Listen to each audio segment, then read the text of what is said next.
Эх орны өглөө хөтөлбөр яг одоо өглөөний хүн болонгаараа өргөжлөн танд хүрч байна. Тэгээд энэ удаад бид бүсгүүчүүдийн заримдаа нэг ярихаасаа хичээд байдаг. Тэгсэн хэрнээ заавалчгүй ярих хэвээр энэ талаар бол одоо асуудлыг хүндэх хэвээр сэдвийн талаар ярих гэж байна. Энэ бол далд гоо сайхны тухай. Тэгээд манай зочид бол хүрэлцэн ирсэн байна. Их барих эмэгтэйчүүдийн эмч Уран Чимэг, за мөн Лосонтын эмнэлгийн менежер Саран Цэцэрлэл нар бол ирсэн байна. Тэгээд та бүхэнд өглөөний мэндийг хүргэе. За та бүхэнд өглөөний мэнд хүргэе. За энэ өглөөг ер нь хэрхэн эхлүүлсэн бэ? За өглөө ихт басаад л одоо хамгийн түрүү танай нэвтрүүлэгт оролцох гэдэл одоо ирлээ. Гол зорилго маань тий нийт ард түмэнтэй одоо өглөөний мэнд хүргье гэж л. Ер нь яг эрүүл энхийн мананд ажиллаж байгаа хүмүүс өглөө ихэрт дандаа босдог, эмнэлэг рүүгээ явдаг, тийм эмчнэр түргэн шуурхаа авдаг. Тэр байдлаар л өнөөдөр эхлүүллээ. Ааха. Тэгээд манай хоёр зочны өмссөн хувцас манай студийн өнгөтэй үнэхээр гоё хоршиж байна. Энэ 8 ногоо өнгө бол үнэхээр гоё үзэсгэлэнтэй сайхан харагдаж байна гэдгийг бас хэлхэн зүйтэй болоо. Тэгээд бүгдээрээ эмэгтэйчүүдийн далд гоо сайхны тухай яриагаа эхлэе гэж бодож байна. Ер нь далд гоо сайхан гэж юу юм бэ гэдгийг бас манай үзэгчдэд тайлбарлаж өгөөч. За далд гоо сайхан гэдэг маань юу гэж хэлж байгаа нэхтэр эмэгтэй хүн за нүүр царай их сайхан ил тод байгаа байдлыг бид ил гоо сайхан гэж нэрлэж байна. За хүний тэгвэл хоёр дахь гол эргэтэн болсон эргэтний үйл ажиллагааг бид одоо юунаас хэлдэм бэ гэхээр энэ аарцаг яс. За энэ аарцаг ясны дотор байгаа энэ нарийн одоо хөндлөн болоо шулуун булчингийн үйл ажиллагаанаас маань бидний далд гоо сайхан эхэлдэг байна. За далд гоо сайхныг ингээд дээрээс нь харах юм бол за энэ ахар сүүлний хэсэг энэ доор энэ дээд талд нь умдаг ясны хэсэг гэдэг. За эрэгтэй шалгаагүй эмэгтэй шалгаагүй энэ одоо бүтэц үйл ажиллагаа маань яадаг вэ гэхдээ дээрээс нь ингээд харахтаа энэ одоо умдаг ясны дээд хэсэгт одоо умаа булчин дээд доод талын хэсэгт нь болох тэр умаа ёроолын аарц ясны булчин гэж бэхлэгдэж байдаг ахна. За бид нар одоо энэ байдлыг одоо хөндлөнгөөс харах юм бол энэ ингээд сар хэлбэртэй юм булчин умдаг ясны доод талын хэсэг. За энэ дээр бол энэ хоёр гэдэг маань одоо давсаг. За энэ одоо дөрөв гэдэг маань бол үтрэний хэсэг байж байгаа. За энэ юник гэдэг нь болохоор шулуун гэсэн. За энэ ингээд сар хэлбэртэй юм дугуй булчин одоо хөвлийн ёроолын бүхэл одоо хүнд ачааллыг одоо өөрч ингэж байрладаг манай байдгаараа хүний одоо далд гоо сайхны энэ нууц нь энд оршдог байна. За тэгээ энэ далд гоо сайхны нууцыг бид нар бол эрт одоо үйл ажиллагааг нь одоо хангах, залуу гэр бүлд одоо боловсрол хүмүүжил олгох, за гэр бүлийн сарнилтч одоо юунаас болдго юм бэ гэдэг асуудлыг бид нар сүүлийн нийгмийн амьдралд одоо ихээхэн одоо тулгуур болсон асуудал болдог л да. За энэ дээр бол юуны өмнө одоо өвчин эмгэг гэхээс илүү тийм ээ залуу гэр бүлүүд одоо 1 сар 2 сар болохгүй одоо гэр бүл болсныхаа дараа саад сарниж байна тийм ээ. За энэний гол учир шалтгаан юу вэ гэхээр чинь одоо бид нар нөгөө хайртай гэдэг үгний цаана одоо амьдрал бүтээрээ агуулгадж байдаг юм байна. За бид нар одоо амьдрий гэдэг үгийн цаана одоо амьдралын аз жаргал байдаг юм байна гэдэг энэ одоо утгын үгийг бид ойлгохгүй одоо амьдралын хүнд байдлыг бид даван туулж хамтран даван туулж чадахгүйгаас болоод ингээд залуу гэр бүл салах, сарних, за үр хөвгт өнжрөх. За энэ одоо эмэгтэйчүүд манд ганцаардах энэ одоо асуудал их болж байна. За энд бол бид далд гоо сайхны асуудлыг одоо хамгийн түрүүнд тавьж эдгээрийг одоо сайжруулахын тулд яг хөтөр Францын 85 онд одоо бий болсон Феникс гэдэг нано гэдэг энэ аппаратын үйл ажиллагааг бид нар одоо оруулж ирээд байж байгаа. За энэ нь болох дээр одоо эмэгтэй хүний гоо сайхан болоод эрэгтэй ч ялгаа байхгүй одоо шулуун гэлс одоо урвах одоо шинж тэмдэг шээс задгарах шинж тэмдэг за эмэгтэй хүн төрөлтийн үйл ажиллагаатай холбоотой эмгэгүүд байна. За өвчлөлттэй холбоотой эмгэгүүд байна тийм ээ. Эдгээрийг л одоо бүгдийг залруулж эрүүл болох одоо зорилготой энэ үйл ажиллагааг эхэлж байгаа. Тэгэхээр бид бол далд гоо сайхан гэхлээр ерөөсөө одоо өтрэг л гэж ойлгоод байдаг штеп. Гэтэл эн чинь ерөөсөө тэр булчин тий за тэнд давсаг орхон байна одоо өтрээ шулуун гэцгээл ингээл ерөөсөө бүх л одоо зүйлүүд бол орхон нь шүү дээ. Тэгээд чи зөвхөн эмэгтэй хүн дээр ч яригдаг асуудал ш. Эрэгтэй хүн дээр ч гэсэндээ адилхан бас яригддаг юм байна. Тэгэхээр та бас түрүүн хэллээ шүү дээ. Салалт бол тодорхой хэмжээнд магадгүй тэр одоо бэлгийн амьдралаас нь болж идэг тийм ээ. За тэгээд төрсэн эмэгтэйчүүд зарим эмэгтэйчүүд бол ингэж ойлгоод идэг л та. Энэ булчин бол өөр агшид сундаг булчин. Тийм учраас энэ төрөхөд те сунаад буцаад төрсний дараа бол тодорхой одоо хугацааны дараа бол агшдаг гэж ойлгоод идэг. Энэ юу н хэр үнний хувьтай байдгийн болоо өөр бас их барих эмэгтэйчүүдийн эмчийн хувьд яг ийм тодорхой хариултыг өгөөч. За Ер нь бол жирэмсний явц нэмэгдэх хүн нийт 10-аас 12 кг жинтэй.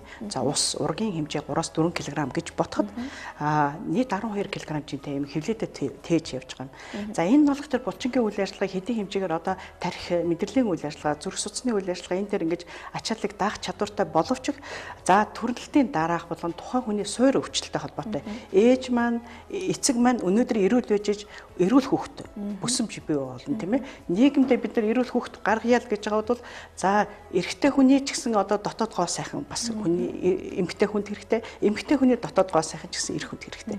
За эдгээр энэ юунд бидний одоо үр удам маань одоо залгамжилж бий болж байна. За эдгээрийг эрүүл сарууд боожуулахын тулд бид яах ёстой гэхээр нөгөө бэлтгэл ажил гэж шийдэг юм байна. Жишээлбэл хөгжсөн орнуудад одоо төрөлтийн үйл ажиллагааг бэлтгэх. Одоо тэр төрөлтөнд бэлтгэхэд бол булчингийн үйл ажиллагааг яаж одоо сайжруулах вэ? Төрөлтийг одоо яаж удирдах вэ гэдэг энэ үйл ажиллагааг чиглүүлж явдаг байна. За төрсний дараа гэтэл эмэгтэй хүн одоо тэр булчингийн чи үйл ажиллагаа тэр тархины үйл ажиллагаа тэр булчин одоо юу яалаа штэ одоо хэмжээгээр суналт өглөө штэ. За энэний дараа эргээд хэвийн орно гэдэг нь 100% биш шүү дээ. За нэг тодорхой 60-аас 70% хэвийн хэмжээнд очиж болно. За тэгтлийн дээр нөгөө хүний суур өвчлөлт байж иж болно тийм үү. За тэгэхээр 100% тэр булчингийн үйл ажиллагаа хэвийн хэмжээнд очихгүй гэсэн болоод нөгөө гэр бүлийн бэлгийн харьцааны үйл ажиллагаа гэдэг нь бас нөгөө урдын анхныхаа байдалтай байдаг шиг алдагдчих эхэлдэг тийм. Тэгэхээр энэ үйл ажиллагааг хэвийн хэмжээнд нь очуулахын тулд яах вэ? Энэ одоо булчингийн үйл ажиллагааг хэвийн очуулах Phoenix Nano гэдэг аппаратаар бид нар энэ булчингийн үйл ажиллагаа зөвхөн булчингийн үйл ажиллагааг хэвийн хэмжээнд нь очоод зогсохгүй тийм ээ. Арсгийн явдлыг за давсагны үйл ажиллагааг хэвийн хэмжээнд, шулуун гэцний үйл ажиллагааг. За тэгээд одоо нөгөө хүний одоо ялгарх үйл ажиллагаа одоо хорыг тайлдаг гол эрхтэн ба штэ. Хоол боловсруулах замын эрхнийг одоо гадагшны ялгаруулалтыг сайжруулж байна. За дээрэс нь шээс болоод одоо юуны нөгөө шээс ялгаруулах замын үйл ажиллагаа хор тайлах бас нэг эрхтний үйл ажиллагаа гадагшлуулж байна. За ингэснээр яад өгтөр хүн нөгөө бэлгийн амьдралдаа идэвхтэй байх нөхцөлийг өгч яадаг. Тийм. Тэгэхээр ингээд нөгөө бид нар одоо биеийн тамираар хичээлж байгаа гэж хит их ачаалттай хичээлэх. Тэгэл одоо нөгөө хөвлөдөх одоо янз бүрийн өрөвсөл, өвчин, хавдар гэл ингэж байна тийм ээ. За эдгээр чинь бага үе дээр нь л эмчилгүүлж энэ одоо булчингийн үйл ажиллагааг чангаруулах үйл ажиллагааг сайн хийдгүүл юм бол бид нар өнөөдөр янз бүрийн өвчин эмгийг тойроод хавдар одоо тойроод явахыг үсэхгүй. За тэгээд ер нь одоо бас Лосанта эмнэлгийн менежерээс асуумаар байна л да. Ер нь энэ эмэгтэйчүүд далд гоо сайхандаа хизээнээс эхлээд хэдэн наснаасаа эхлээд анхаарах хэрэгтэй юм бэ? Бид нар зөвхөн одоо төрсэн эмэгтэйчүүдийн тухайд яриад байгаа боловч энэ бол миний ойлгож байгаагаар бол баг бэлгийн харьцаанд орсон тэр үеэс эхлээд л ер нь анхаарах хэрэгтэй зүйл байдаг юм болов уу гэж ойлгоод байна. Магадгүй эсвэл өсвөр насны октоо ч гэсэндээ яг энэ бэлгийн одоо эрүүл ахуй дээрээ өөрийнхөөс далд гоо сайханд анхаарах хэрэгтэй байдаг уу? Ер нь эмэгтэй хүн болж төлөвшөд эрэгтэй эмэгтэй ч гэлтгүй те төлөвшснөөсөө хойш зөв угааж зөв арчилгаасаа эхлээд ард цагаарлан булчинд анхаарах хэрэгтэй. Одоо энэ манай явуулж байгаа үйлчлэгээ маань Phoenix аппарат маань бэлгийн харьцаанд орсноос хойш одоо явагддаг. Гэхдээ 7 дугаар анги, 6 дугаар анги, 3 дугаар ангийн хүүхдүүд нь орондоо шийдэг энэ төр хүүхдүүд байдаг шүү дээ тий. Тэр болгоныг одоо тэр аппаратны үйлчлэлээр эмчилж бас болдгийг. Тэд нар бол бэлгэрцанд ороогүй. Тэдрэд бол тэр өтрийгээр эмчилгээ хийхгүй. Одоо ингээд наалт мэдрэлийн судсуудыг сэргээх наалтаар эмчилгээ хийгддэг. Шээс тусгалалтыг бол ер нь дэлхийн нийтэд бол энэ аппарат бүрэн зогсоосон. Одоо Монголд бол энэ аппаратаар эхлээд бид нар өтрий гэж ярьж байгаа боловч цаашдаа цагаан мах гэдэг айгу тийм хүн болгоны зовиртой өвчин байдаг тий. Төрөө булчирхай гэж эрэгтэйчүүдэд маш том асуудал байгаа. Эрэгтэй хүмүүс ойр ойрхон шиг шээс тусгах эрэгтэй өндөр ч гэсэн аягүй их байдаг байхгүй юу? Энэ болгоныг нөхөн сэргээх эмчилгээгээр ингэж хийж байгаа нь аягүй зөв. Зөвхөн жирэмсэн гэдэг одоо ингэж яриа жирэмсэлд бол хамгийн том одоо шалтгаан нь байна л да. Тэрнээс гадна та спортогийн торхих, булчин сулруулах юм их уух тий. Тэгээд одоо хүнд юм өргөх, хөвлийн хит тархалалт тэгээд маш олон хүчин зүйлийн нөлөөгөөр тэр булчин маань өөрөө доошо сулраад ирж байгаа байхгүй юу? Булчин сулрахгүй байх одоо бидний ганц мэддэг юм гиглийн дасгал гэж ярьдаг тий. За бүгдээрээ л хийдэг, бүгдээрээ л би хийдэг л гэдэг байхгүй. Гэхдээ яг үнэндээ гиглийн дасгал гэдэг юм чинь буруу хийснээсээ болоод нөгөө булчин маань биш ойр тойрны буруу булчингууд хөгжөөд явчаар цагаан мах нь одоо жинхэнэ гардагч гэдэг юм уу юм болчихдог байхгүй. Тэгэхээр гиглийн дасгал хийдэг тэр булчингаа өөрөө олдгоо. Тэр булчингаа зөв ажиллуулж хийж чаддаггүй. Энээсээ болоод буруу ингэж хөгжих асуудал бас байгаа. За телевиз үзэж байгаа бас үзэгч бүсгүүчүүд маань сонирхож байгаа хэл та буруу хийгээд идэг гэж. Тэгэхээр яг яагаад буруу хийгээд идэг гэж хэлээд байгаа юм бэ? Ер нь зөв хийхийн тулд бид хамгийн эхлээд одоо юунаас илүү анхаарах хэрэгтэй байдаг юм бэ? Илүү нөгөө булчингаа яаж олох уу те? Эсвэл одоо эмчит хандах хэрэгтэй байдаг юм уу? Яах хэрэгтэй байдаг вэ? Одоо хэвлийн тархалтай хүн булчингаа олох туранхай хүн булчингой олох тий. Одоо нэг спортер хичээлждэг хүн булчингой олохын тулд шал ондоохгүй орондоо. Тэгэхээр хамгийн ихний байдлаар одоо манай эмчнэр эмчилгээнд ингээд ороод явсан хүмүүст бол одоо заагаад явчихдаг л да. Та эхний 3 өдөр шээсээ одоо тэд минутын зайтай таслаад чигээрээ. Дараагийн 3 өдөр та тэгж хийгээрээ гэд ингээд дасгалтайгаа хоршоод явчихдаг. Мөн манай одоо үйлчлүүлэгчтэй мэрэгжлийн эмчийнхэн одоо зөвлөгөөгөөр одоо бүр нэг фитнес өрөөндөө нөхөн сэргээг тэр дасгалуудыг ороод явчихдаг юм байна. Дасгалыг одоо яг энд бол заах боломжгүй. Одоо тэр булчингаа яаж хамгийн түрүүнд бол шээсэл тасалж мэдрэх хэрэгтэй. Тэгээд тэрийгэ шээсээ тасалж тэр мэдэрж байгаа мэдрэмжээ цаашид яаж хийх юм бэ гэдгээ бас мэдэхгүй байхгүй. Тэгэхээр энэ чинь нөгөө нөхөн сэргээх ажиллагаа, нөхөн сэргээхийн юмнууд маань буруу хөгжиж байна гэсэн. Тэгээд одоо сүүлийн статистикуудыг харахад бас аюу айхтар тонд харагдаж байгаа байхгүй юу? Зөвхөн одоо гэр бүлийг халуун дотн байлгадаг тий эхнэр нөхөрийг аз жаргалтай байлгадаг. Одоо тэр бэлгийн амьдралаас авч байгаа таашаал гормоныг нь зөв ялгаруулж идэг. Энэ бүхнийг мэдрэхийн тулд арт цэвэрлэлийн булчин эрэгтэй ч гэлтгүй эмэгтэй ч гэлтгүй хүндээ маш зөв одоо хөгжилтэй маш анхаарах хэрэгтэй юм сэдв байгаа. 3-4 төрцөн хийсвэр хиллэгцэн энэ эмэгтэйчүүд одоо тэр дасгалаа хийдэггүй мэддэггүйгээсээ болоод ингээд гэр бүлийн харилцаа алдагддаг тий. Бүр салвалтын 70 хүртэлх хувь нь бэлгийн гадуурх амьдралаас үүдэлтэй байгаа байхгүй юу? Энэ чинь бүр айгүй өндөр тоо, бүр үнцний хэмжээнд авч үзэх хэрэгтэй асуудал болоод байгаа. Тэгэхээр бүр хүүхдүүдийг 10 жилээс нь эхлүүлээд л одоо нөгөө зөв боловсрол зургах, угааж арчгаас эхлүүлээд тий. Булчингаа яаж мэдрэх юм, яаж гэмтэхгүй бэртэхгүй нь одоо хайрлж хамгаалж явах хэрэгтэй гэдгээс эхлүүлээл бүр зааж сурах хэрэгтэй юм асуудал. Тэгээ телевиз үзэж байгаа бас магадгүй одоо 3-4 хүүхд төрүүлсэн сайхан ээжүүд байгаа тийм ээ. Тэгээ ээжүүд маань жоохон магадгүй одоо энийг сонсоод уур нь үржиж магадгүй л дээ. Яагаад ингээд би энэ хүний энэ олон хүүхдийг төрүүлээд те энэ сайхан гэр бүлийг авч явах гээд ингээд би энд хичээгээд байхад яагаад тэр эрэгтэй хүн те зөвхөн энэ жижигхэн асуудлаас болоод энэ бэлгийн амьдрал гэдэг бол жижигхэн асуудал байхад яагаад ингээд энээс олж намайг орхиж байгаа юм бэ ч гэдэг юм уу. Эсвэл яагаад энээс болоод гэр бүлээс гадуурх юм харилцаа үүсгэж байгаа юм бэ? Яагаад энэ гэр бүлийг эрхэмлэхгүй байгаа юм бэ гэж ойлгоод тэрэнд жоохон бухимдах магадгүй одоо хандлага гаргаж иж магадгүй л дээ. Гэхдээ энэ бэлгийн амьдрал гэхэлэр бид нар нэг жижигхэн гэж ойлгоод идэг боловч ер нь хүн гэр бүл болохтой энэ хоёр хүн хоорондоо бэлгийн амьдрал нь хэр нийцтэй байдаг юм бэ? Хэр зохицтой зохимжтой одоо байдгийн бэ гэдэг хамгийн бас зан чанараас гадна чухал үзүүлэлт болов гэж би бол ойлгоод байдаг. Энэ тал дээр та бүхэн юу хэлэх вэ?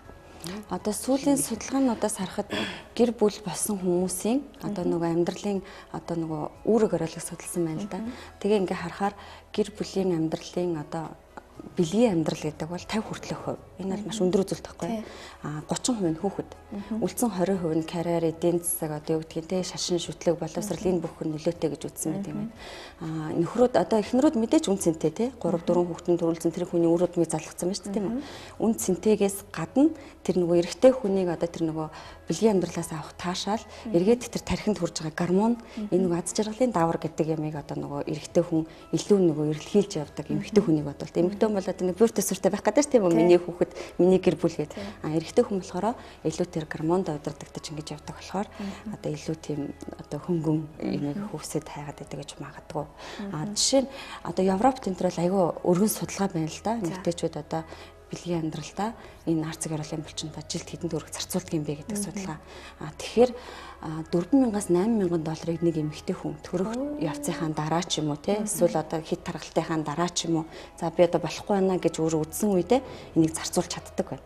Энэ нь янз бүрийн аргаар л да. Одоо сүүлийн үед л нөхөн сэргээхийн физик эмчилгээ рүү төлхөө ингэж ороод байгаа болохоос урд нь одоо лазер оюутлал янз бүрийн юмуд байсан те. Энэ булганыг одоо нөгөө хамгийн зөв шийдэл нь одоо юу физик эмчилгээ юм аа гэдгийг одоо хүмүүс ойлгож шүү дээ те. Эдийн төвшөнд нөхөн сэргээж байна. За тэгээд бэлгийн замын өвчлөл бол 2016 оны байдлаар 16709 тохиолдол одоо бүртгэгдсэн гэж энэ бас мэдээж одоо өндөр тоо байгаа. Тэгээд бид нар бэлгийн замын өвчин гэхээр зөвхөн одоо дох тийм бүү бодоод идэг боловч цаашдаа илүү бас өргөн ойлголтууд хамраад явчихж байгаа юм л да. Тэгээд би бас нэг зүйл сонсч ирсэн энэ Францад яг энэ төрсэн эмэгтэйчүүдтэй зориулаад одоо яг төрөөсөн те энэ нөхөн сэргийн хэмжлэгийг хийлэгдэг үн төлбөргөө одоо төр нь тэрийг дэмждэг яадаг вэ гэр бүл гэдэг хамгийн одоо анхны нэгж статус байдаг хамгийн чухал бас улсын нэг чухал одоо статус учраас энийг салахгүй байх те энийг одоо төвшөнд барихын тулд ив найртай байлгахын тулд доктортой байлгахын тулд энийг одоо яг бүр төрөөсөн эмэгтэйчүүдэд бүр ингэж зориулж одоо төсөв гаргадаг гэж байгаа.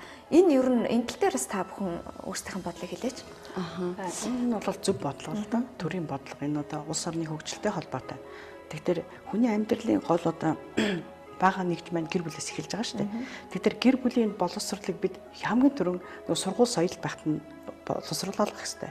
За эцэг эхчүүд одоо гэр бүлийн хүмүүжил гэдэг юу байдгийг олох хэрэгтэй. За тухайн хүнд өөрөө ч гэсэн бас нөгөө эрүүл мэндийн боловсрол, хувийн боловсрол, гэр бүлийн боловсрол эдгээр чи бүгд л одоо байж иж нэг тийм цогцмол систем байж иж энийг бид хөгжүүлнэ л дээ цаашдаа бол. Тэгэхээр одоо гадуур одоо хүчирхийллийн үйл ажиллагаа бодлого энэ маань юутай холбоотой гэдэг нас бий гүцэн эмэгтэй хүн гэж ямар хүнийг хэлээд байгаа. Нас бий гүцэн эрэгтэй хүн гэж ямар хүн хэлээд байгаа. Энийхээ боловсролыг бид өнөөдөр эрүүл мэндийн боловсролыг ойлгож иж өнөөдөр энэ янз бүрийн асуудлын тухай бол бас эмзэг асуудлыг сэдвийг хөндөж ярих хэрэгтэй.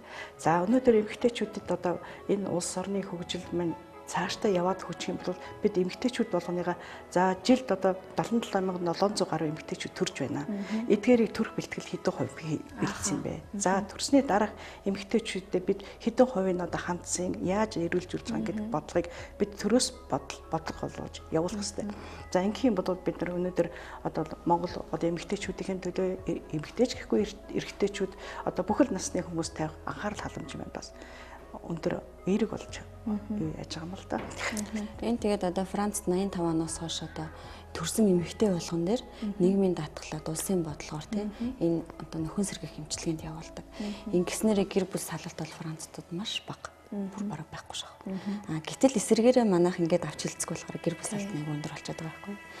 Тэгээ энэ Phoenix Nano аппарат маань өөрөө Францаас гаралтай. Одоо маш олон 100 жилийн судалгаан дээр үндэслэгдсэн ийм аппарат байдаг.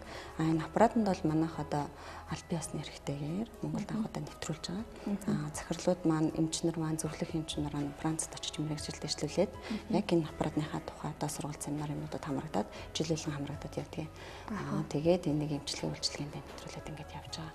Ер нь бол үйлчлүүлэгчдийн сэтгэл бол маш өндөр байдаг. Маш сайхан болчлоо. Ер нь зөв байсан юм байна гэж ингэдэг. Эхлээд бол эргэлздэг байхгүй хүн чинь тий. За зөв ч юм уу бусд нь яаж ин харын энтер гэл тий. Тэгэхгүй орсныхаа дараа өөндөө зөв байсан юм байна. Болж ийн баярлж ийн гэдэг ингээд гардаг. Ер нь бол инээмсэглэлээр үүддэг шүү бид нар.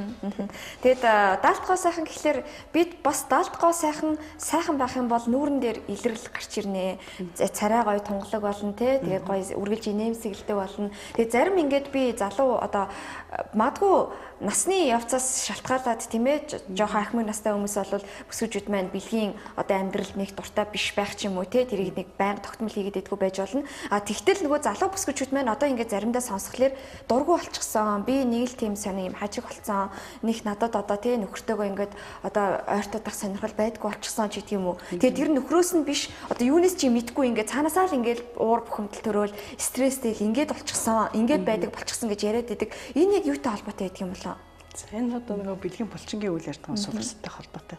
За бэлгийн булчингийн энэ одоо уман ёроолын булчингийн үйл ажиллагаа сулрна гэдэг нь нөгөө бэлгийн замын өвчтөл за эрүүл мэндийн боловсрол. За тэгэл одоо нөгөө төрөлтийн үйл ажиллагаа тий аборт зулболт одоо тэгэл миом хавдар гэл ингээд янз бүрийн үндэд үүсэж шít.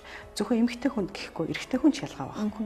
Энэ одоо кеглийн дасгалыг бас хийдэг. Энэ шудан мах нь одоо ургахгүй байдаг тийм ээ. Тэгээ энэ сарын хэлбэртэй булчингийн үйл ажиллагааг сайжруулах энэ дасгалыг байнга хийж явах хэрэгтэй байхгүй. За тэгээд энд залуу гэр бүлүүд яагаад салж санаад байна гэхээр нэгдүгээрт одоо хүний амьдралын гол орчин болсон орчныг мань бүрдүүлэх асуудал нэгдүгээрт байгаа тийм ээ. Хоёрдугаарт одоо нөгөө эрүүл мэндийн боловсрол гэдэг маань дутж байна. Гуравдугаарт нь бэлгийн одоо энэ хөгжид буюу энэ одоо нэг боловсрол гэдэг нь дутмаг байгаагаас болоод гэр бүл болох одоо салах үндсэн шалтгаан болж эхэлж байна шүү дээ. Тэгэхээр энэ гэр бүл салалтыг бид нар одоо хэвийн хэмжээнд нь барихын тулд яах ёстой гэдэг энэ булчингийн үйл ажиллагааг сайжруулах дээр манай эмэгтэйчүүд ихэнх нь баяртай болоод гарч ирж байгаа байхгүй юу. Одоо шөнөөрөө шийдэг байсан чинь энэ одоо 50 гарсан хүн 60 та 70 та хүн хүртэл манад ирж шүү дээ. Тэгэхээр энэ чи бага насны 6 та 5 настай хүүхд хүртэл орондоо шийдэг тийм завирууд байдаг те. Тэгэхээр энэ завир нь байхгүй болоод ирэхдээ тэр хүнд ямар их аз жаргалтай. Тэгтэл шээс гараад л үнэр гараад л тэгтэл энийг чинь бид хааш нь хандах юм бэ гэдэг асуудал чинь одоо хүртэл эмзэг болчиход байна шүү дээ. Тэгтэл одоо бэлэн одоо энэ бүх үйл ажиллагааг чи хэвийн хэмжээнд нь одоо байлгадаг одоо ийм одоо манайх бүхэл бүтэн ийм цогц одоо үйл ажиллагаа хийж байна гэдгийг одоо эрүүл мэндийн талаас нь хэлэх хэрэгтэй. Аха. За, ласанта эмнэлгийн тухай бас тодруулж асуумаар байна л да. За, энэ аппаратнаас өөр ер нь яг одоо эмэгтэйчүүд одоо далд гоо сахан зориулсан зөвхөн эмэгтэйчүүд биш те эрчүүдэд зориулсан ямар одоо үйл ажиллагааг явуулдаг юм бэ? Тэгээд бас зөвлөгөө авъя гэж бодож байгаа тийм ээ. Очиод ядаж нөгөө гэгéлийн дасгалаа заалгах чи эн чинь зөвхөн эмэгтэйчүүдийн биш эрчүүч гэсэн заалгах став минь гэр бүлэрээ одоо зориод яваад очивол танах хэр одоо нээлттэй те хэр одоо тусламж үзүүлж чадах вэ? За манай эмнэлэг бол одоо эмнэлэг гэж нэг байгаа ласантай эмнэлэг, ласантай төв гэж бас байгаа байхгүй. Ласантай төв нь болохоор ерөөсө толгоноос хөл хүртэл одоо гоо сайхны бүхэл үйлчлэгийг үзүүлж байгаа. Хүсчин гоо сайхан, маникюр, педикюр, жакуз, арчилгаа энэ гэдэг те. Эмнэлэг нь болохоор нөхөн сэргэх физик эмчилгээ, мөн булчингийн нөхөн сэргэх физик эмчилгээ, тураах галбиржуулах одоо дасгал хөдөлгөөнүүд, тэр дасгал хөдөлгөөндөө одоо арц гэрлийн булчингийн дасгалыг бас мөн давхар заагаад өгчдөг. Тэгээд одоо бүх төрлийн одоо сэтгэл зүйн зөвлөгөөнүүдийг манай эмчнэр өөртөө тус тустай өгч байгаа. Яг бид нар тэр гэр бүлэрээ зориод одоо тий үннээ хэлээд тий одоо ийм байна би тэд төрчихсөн одоо би нэмчилгээнд оръё миний одоо нөхөр бас энд оръё гэд ингээд ирэх юм бол манайх маш халуун дотнор хүлээж аваад маш сайхан үйлчлээд эргээд тэр хоёр хүн ирүүл басныхаа дараа маш сайхан нэмсэглээд манахаас бол гарна.